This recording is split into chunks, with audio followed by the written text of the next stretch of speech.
आज हम लोग पृथ्वी की आंतरिक संरचना का अध्ययन करेंगे। पृथ्वी की आंतरिक संरचना, interior structure of the earth. जब हम लोग पृथ्वी के सरफेस से सेंटर की ओर बढ़ते हैं, सरफेस से सेंटर की ओर, तो टेम्परेचर में, प्रेशर में और डेंसिटी में, तीनों में बहुत तेज़ी से वृद्धि होती चली जाती है। पृथ्वी के सरफेस का, ग्लोब दीजिए, पृथ्वी के सरफेस का एवरेज टेम्परेचर 15 डिग्री सेल्सियस है, जबकि सेंटर पर, सरफेस से सेंटर की ओर बढ़ने पर, लगातार बढ़ते हुए सेंटर पर 6000 डिग्री सेल्सियस हो जाता है। पृथ्वी के सरफेस पर जो डेंसिटी होती है, डेंसिटी सरफेस के निकट की चट्टानों का 2.6 ग्राम प्रति घन सेंटीमीटर होता है और पृथ्वी के केंद्र पर यह पहुंचकर 18 ग्राम प्रति घन सेंटीमीटर तक हो जाता है। इसी तरह से पृथ्वी के सरफेस पर जो प्रेशर है, जो वायुमंडलीय दाब है, वह नियरली इक्वल टू 1 बार है, 1.032 बार है, जो बढ़ करके सेंटर पर 392 into 10 to the power 8, 392 into 10 to the power 8 बार हो जाता है। तो आप देख सकते हैं कि कई हजार गुना प्रेशर बढ़ जाता है सरफेस की अपेक्षा सेंटर पर। टेम्परेचर भी 15 डिग्री सेल्सियस से 6000 डिग्री सेल्सियस हो जाता है, डेंसिटी भी कई गुना ज़्यादा हो जाता है। तो इसी कारण किसी भी प्रत्यक्ष विधि द्वारा पृथ्वी की आंतरिक संरचना की जानकारी प्राप्त करना आज तक कठिन ही नहीं, असंभव, इम्पॉसिबल बना हुआ है। इसीलिए पृथ्वी की आंतरिक संरचना की व्याख्या करने के लिए समय समय पर विभिन्न भूगर्भ शास्त्रियों ने अपनी अवधारणाएं प्रस्तुत किया है, जिसमें वांडर ग्राट का नाम आता है, स्वेस का नाम आता है, फिलिप्स लेक का नाम आता है, होम्स का नाम आता है। इन विद्वानों ने पृथ्वी की आंतरिक संरचना की व्याख्या किया है, जिनमें सबसे पहला नाम आता है स्वेस का, जिन्होंने 1906 में 1906 में पृथ्वी की आंतरिक संरचना की अपनी अवधारणा प्रस्तुत किया। इस अवधारणा के अनुसार इन्होंने देखा कि यह एक परंपरागत अवधारणा है, पृथ्वी की आंतरिक संरचना की एक परंपरागत अवधारणा है। इसमें इन्होंने बताया कि पृथ्वी के आंतरिक भागों को मुख्यतः 3 परतों में विभाजित किया जा सकता है। पहला सियाल परत, दूसरी सीमा परत और तीसरी निफे परत। सियाल परत यह पृथ्वी की सबसे बाहरी परत है। स्वेस के अनुसार सियाल परत की तीनों परतों की व्याख्या हम कर रहे हैं। सियाल परत पृथ्वी की सबसे बाहरी परत है। इसकी थिकनेस इन्होंने एग्जैक्ट नहीं बताया, इन्होंने कहा कि प्लेस टू प्लेस इसकी थिकनेस वेरी कर सकती है, इसकी मोटाई बदल सकती है। 50 किलोमीटर से लेकर 300 किलोमीटर के मध्य सियाल परत की मोटाई वेरी करती है। कहीं पर इसकी मोटाई 50 किलोमीटर हो सकती है या अधिकतम ज़्यादा से ज़्यादा 300 किलोमीटर मोटी परत हो सकती है सियाल परत। सियाल परत का नाम उन्होंने सियाल परत इसलिए रखा क्योंकि उन्होंने माना कि इस परत में ऑक्सीजन के पश्चात जो तत्व सर्वाधिक मात्रा में पाए जाते हैं वो है सिलिकॉन और एल्यूमिनियम। सिलिकॉन का SI सिंबल और एल्यूमिनियम का Al लेकर के इन्होंने एक शब्द बना दिया सियाल, और इस परत का नाम रख दिया सियाल, क्योंकि इस परत में ऑक्सीजन के पश्चात सिलिकॉन और एल्यूमिनियम तत्वों की प्रचुरता है। इसके अलावा इस परत में जो तत्व हैं, 2 या 2 से अधिक तत्व मिल करके इनऑर्गेनिक जो कंपाउंड बनाएंगे उसे हम लोग मिनरल कहते हैं। खनिज, चट्टानों का निर्माण करने वाले जो खनिज इसमें ज़्यादा मिलते हैं उनमें है सोडियम तथा पोटेशियम के सिलिकेट मिनरल्स। इसमें सोडियम तथा पोटेशियम के सिलिकेट खनिजों की अधिकता है। और इन खनिजों से जो चट्टान बनते हैं वो है इग्नियस, एसिडिक इग्नियस रॉक्स, अम्लीय अग्नेय चट्टानें। इसमें सियाल परत में अम्लीय अग्नेय चट्टानों जैसे ग्रेनाइट तथा ग्रेनोडायराइट की बहुलता होती है। ग्रेनाइट और ग्रेनोडायराइट चट्टानें इसमें ज़्यादा मात्रा में पाई जाती हैं, जो अम्लीय अग्नेय चट्टानें हैं, अर्थात ऐसी अग्नेय चट्टानें हैं जिनमें सिलिकेट मिनरल्स की मात्रा मोर देन 60% होती है, उन्हें एसिडिक इग्नियस रॉक्स कहते हैं। तो इसमें एसिडिक इग्नियस रॉक्स मिलते हैं। सियाल परत में अम्लीय अग्नेय चट्टानें मिलती हैं जैसे ग्रेनाइट और ग्रेनोडायराइट। इस जो सियाल परत है इसका डेंसिटी, इसका जो घनत्व है यह 2.7 से लेकर 2.9 ग्राम पर सीसी, अर्थात 2.7 से 2.9 ग्राम प्रति घन सेंटीमीटर के मध्य इसका घनत्व है सियाल परत का।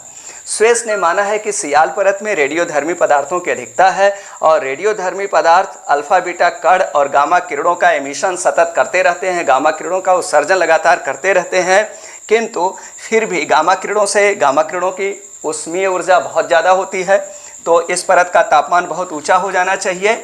लेकिन इस परत में गहराई के साथ तापमान में तो वृद्धि होती है और 1 डिग्री सेल्सियस तापमान बढ़ जाता है। 1 डिग्री सेल्सियस तापमान बढ़ जाता है 32 मीटर नीचे जाने पर। 32 मीटर नीचे जाने पर 1 डिग्री सेल्सियस तापमान इस सियाल परत में बढ़ता है, या 32 डिग्री सेल्सियस तापमान बढ़ जाता है। 32 डिग्री सेल्सियस तापमान बढ़ जाता है 1000 मीटर नीचे जाने पर, 1000 मीटर, या इसी को कह सकते हैं पर किलोमीटर। 32 डिग्री सेल्सियस पर किलोमीटर की दर से सियाल परत में स्वेस ने बताया कि सियाल परत में 32 डिग्री सेल्सियस प्रति किलोमीटर की दर से गहराई बढ़ने के साथ तापमान में वृद्धि होती है। किंतु सियाल परत का तापमान बढ़कर इतना ऊंचा नहीं हो पाता कि यहाँ की चट्टानें पिघल सके, और इसी कारण सियाल परत ठोस अवस्था में सॉलिड फेज में पाई जाती है। उन्होंने यह माना कि सियाल परत वाह्यतम परत है और यहाँ की ऊष्मा बाह्य अंतरिक्ष में विकृत होती रहती है, और इसलिए सियाल परत का तापमान इतना अधिक नहीं हो पाता कि यहाँ की चट्टानें पिघल सकें, और इसी कारण सियाल परत ठोस अवस्था में पाई जाती है और वाह्यतम परत है सियाल परत। सियाल परत के नीचे जो मध्यवर्ती परत सीमा परत है, इसके विषय में इन्होंने कहा कि सीमा परत की जो मोटाई है वह कम से कम 1000 किलोमीटर है, ज़्यादा से ज़्यादा 2000 किलोमीटर है। अर्थात एग्जैक्ट नहीं बता पाए थे स्वेस सियाल सीमा निफे परतों की थिकनेस। उन्होंने सीमा परत की थिकनेस कहा कि इसकी मोटाई 1000 से 2000 किलोमीटर के मध्य है। इसमें ऑक्सीजन के पश्चात जो तत्व सर्वाधिक मिलते हैं उनमें है सिलिकॉन और मैग्नीशियम, और सिलिकॉन और मैग्नीशियम को मिलाकर इन्होंने एक शब्द बनाया सीमा, और इस आधार पर इन्होंने कहा कि इसका नाम रख दिया इन्होंने सीमा परत में। और इसके अलावा इन्होंने कहा कि इसमें लोहा और मैग्नीशियम के सिलिकेट खनिजों की प्रचुरता है। लोहा और मैग्नीशियम के सिलिकेट मिनरल्स इसमें ज़्यादा मिलते हैं, और 2 या 2 से अधिक जो रॉक फार्मिंग मिनरल्स हैं, चट्टानों का निर्माण करने वाले खनिज हैं, वो मिलकर के जो जिसका निर्माण करते हैं उसे कहते हैं चट्टान। और इसमें जो चट्टान मिलती है वो है बेसिक इग्नियस रॉक्स। क्षारीय अग्नेय चट्टानों की इसमें अधिकता होती है। क्षारीय अग्नेय चट्टान जैसे बैसाल्ट की इसमें अधिकता होती है, बैसाल्ट इसमें मिलता है। और उन्होंने देखा कि बैसाल्ट का घनत्व सामान्यतः 2.9 से ज़्यादा होता है, तो इस आधार पर इन्होंने कहा कि गहराई बढ़ने के साथ प्रेशर भी बढ़ेगा, तो सीमा परत का डेंसिटी इन्होंने बता दिया 2.90 से लेकर के 4.75 ग्राम प्रति घन सेंटीमीटर या ग्राम पर सीसी इन्होंने बताया कि सीमा परत का घनत्व है। 2.9 से हम लोग कह सकते हैं 4.7 ग्राम पर सीसी सीमा परत का इन्होंने घनत्व बताया। और यह कहा कि जो मध्यवर्ती परत सीमा परत है, इसमें तापमान इतना ऊंचा हो जाता है कि यहाँ की चट्टानें पिघल जाती हैं, इसी कारण सीमा परत द्रव अवस्था में मौजूद है। और सीमा परत का डेंसिटी भी हम लोग देख रहे हैं कि सियाल परत से काफ़ी ज़्यादा है, और इस आधार पर इन्होंने कह दिया कि जो सियाल परत है ठोस अवस्था में है और सीमा परत पर तैराव की स्थिति में है। सीमा ऊपर है, सियाल ऊपर है, सीमा नीचे है, और सीमा परत की डेंसिटी सियाल परत से काफ़ी ज़्यादा है। सियाल परत सीमा परत पर तैराव की स्थिति में है, फ्लोटिंग कंडीशन में है। इन्होंने यह भी बताया कि ज्वालामुखी उद्गार के समय जो उत्सर्जित पिघली हुई चट्टानें होती हैं, जिन्हें भूपटल के नीचे मैग्मा और भूपटल पर लावा कहते हैं, वह मध्यवर्ती परत सीमा परत से ही प्राप्त होती है। जबकि आज इस अवधारणा का खंडन किया जाता है। माना जाता है कि हाँ, पिघली हुई चट्टानें मध्यवर्ती परत से प्राप्त होती हैं, मेंटल से प्राप्त होती हैं, लेकिन वो पूरे मेंटल से नहीं बल्कि एस्थेनोस्फीयर, मेंटल की जो ऊपरी परत है एस्थेनोस्फीयर, वहाँ से प्राप्त होती हैं। हम लोग तीसरे परत की बात करते हैं। तीसरी परत की बात करते हैं। इन्होंने जो तीसरी परत निफे परत है उसके विषय में बताया कि निफे परत का जो डायमीटर है वह है 6880 किलोमीटर। निफे परत का डायमीटर बताया, जो आज जो हम लोग क्रोड मानते हैं, क्रोड या कोर, उसके डायमीटर के समतुल्य है। तो इन्होंने कहा कि जो सबसे अंदर वाली परत है उसमें लौह चुंबकीय पदार्थ जैसे निकिल है, लोहा है, इसकी अधिकता है, और इसी कारण इन्होंने निकिल और लोहा की अधिकता के कारण अंतरतम परत का नाम रख दिया निफे परत। निफे परत का डायमीटर इन्होंने जो बताया 6880 किलोमीटर, यह वर्तमान मान्यताओं से काफ़ी मेल खाती है। लेकिन इन्होंने यह कहा कि जो निफे परत है वह अंतरतम परत है और स्वेस ने ताप वृद्धि के सामान्य नियम का अनुसरण करते हुए यह माना कि सीमा परत सियाल परत का तापमान कम, उससे ज़्यादा सीमा परत और सीमा परत से अधिक तापमान हो जाना चाहिए निफे परत का, अर्थात गहराई के साथ तापमान में लगातार वृद्धि को इन्होंने माना है। गहराई के साथ ताप वृद्धि को इन्होंने महत्व दिया है और इस आधार पर बताया कि निफे परत का तापमान इतना ऊंचा हो जाना चाहिए कि यहाँ जो भी पदार्थ है, जो लौह चुंबकीय पदार्थ है, यह गैसीय अवस्था में हो सकती है।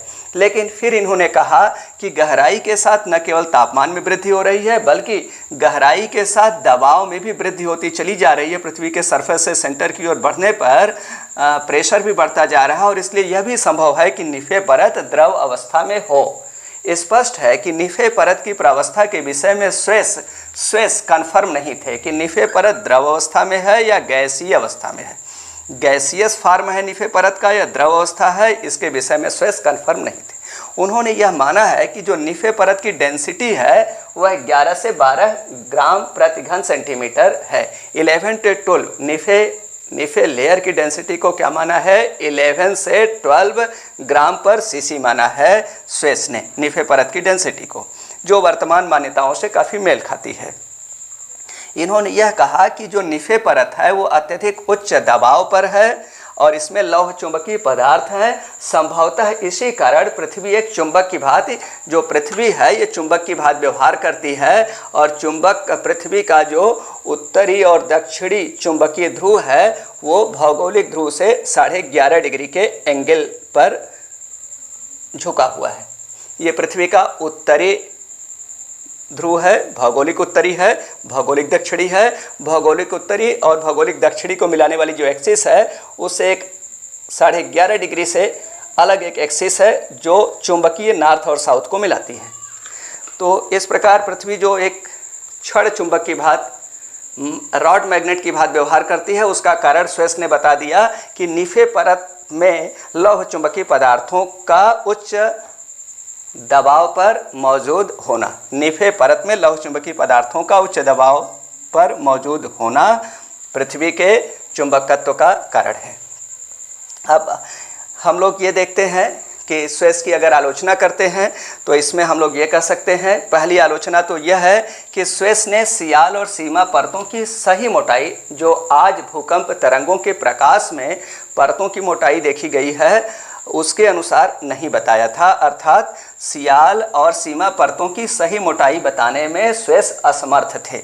दूसरी आलोचना अगर किया जाए तो यह हो सकती है कि स्वेस ने जो ताप वृद्धि के सामान्य नियम का अनुसरण करते हुए बता दिया कि सियाल परत ठोस, सीमा परत द्रव और निफे परत द्रव या गैसीय अवस्था में है, यह पूर्णतः सत्य नहीं है। आज यह माना जाता है पृथ्वी की ऊपरी परत ठोस है और मध्यवर्ती परत भी ठोस है। मध्यवर्ती परत में एक लेयर है दुर्बलता मंडल स्टेनोस्फीयर, वह प्लास्टिक जैसा ठोस है, गीली मिट्टी जैसा, ग्रीस जैसा, मोम जैसा ठोस है और पूरा ऊपर वाली परत जो क्रस्ट है, मध्यवर्ती परत मेंटिल है, दोनों को इलास्टिक सॉलिड माना जाता है, प्रत्यास्थ ठोस माना जाता है।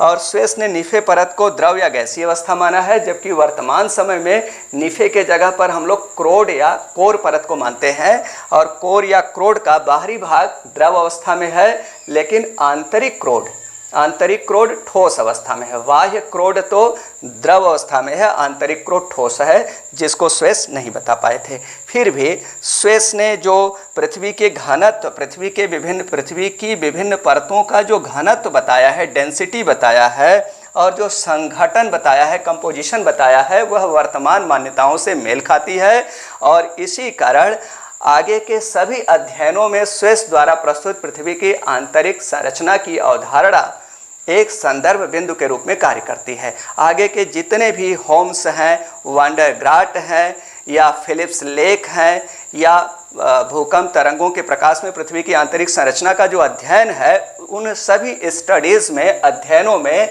स्वेस द्वारा प्रस्तुत पृथ्वी की आंतरिक संरचना की अवधारणा एक संदर्भ बिंदु के रूप में कार्य करती है। Okay, thank you.